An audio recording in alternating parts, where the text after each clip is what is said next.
so much onion everywhere. We're back.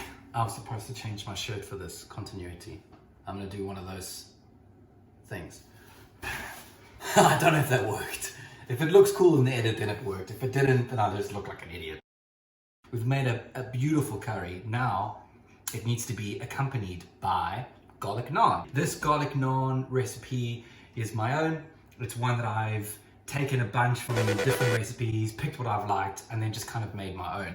I'm not cooking this in a tandoor. I'm not using yeast and letting it proof and all that kind of stuff. Essentially, I'm just making a really quick and easy, no fuss, flatbread.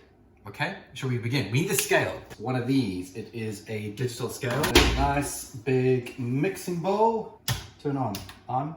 This is gonna make 4 portions of garlic naan. So we need about a cup of flour. So what is that in grams? That is 120 grams. We don't want to just wing it, especially when it comes to like baking ingredients and flour and yeast and water and hydration and saturation, all that kind of stuff. It's a science. You can't just chuck spices in.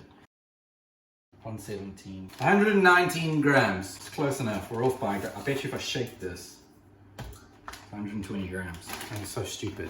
1/4 teaspoon, about that much, baking powder. Boom. 1/4 teaspoon of salt, or about that much of salt. Cup of yogurt. This thing needs to go to what, 240? Perfect. Oh, nice. And a teeny tiny dash of olive oil. It was at this moment he knew. He fucked up. That's sunflower oil. Teeny tiny dash of olive oil. Idiot. It even says olive oil. Turn you off. Now we're just gonna incorporate the yogurt, the oil, and the flour together. Flour our surface. Oh, that's so good. I'm gonna mix it by hand now. Bless you. Was that you? Yeah, sorry. That was a big sneeze. And now we begin the kneading process. There's about 1 million different techniques on the best way to knead, but essentially what you're trying to do is incorporate all the ingredients and activate the gluten. Activate the gluten! The gluten is the, God, how do I explain this? It's essentially what creates the elasticity. That's what the gluten is. And we're just trying to activate it, get it to wake up a little bit and do some shears. Science! So it is quite a moist dough.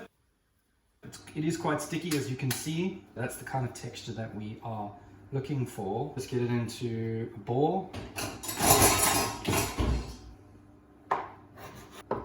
Now, all we've done is we've quartered it. So that will be 1 naan. I'm pretty excited, I'm not gonna lie. Flour up the rolling pin yourself. So the difference between a pizza dough and a flatbread, aka this naan bread, is a pizza dough you actually ferment. So you're using active ingredients like a yeast. So you let the yeast goes nice and thin. Yeah, nice. Just nice. We are going to brush the naan bread with some melted butter. I'm going to crush up a garlic clove. That's still hot. We're just going to chop these bad boys up. Got a cast iron pan heating up ever so slightly. Brush these with butter. Oh, yeah. That's now going to go in the pan. So I'll put it then upside down, hit it with some more butter. We're gonna let that cook off and fry for a little bit till it's nice and crispy. You'll see some bubbles will start coming up. Oh, look at that. Now we just hit it with some more butter. That lovely crushed garlic.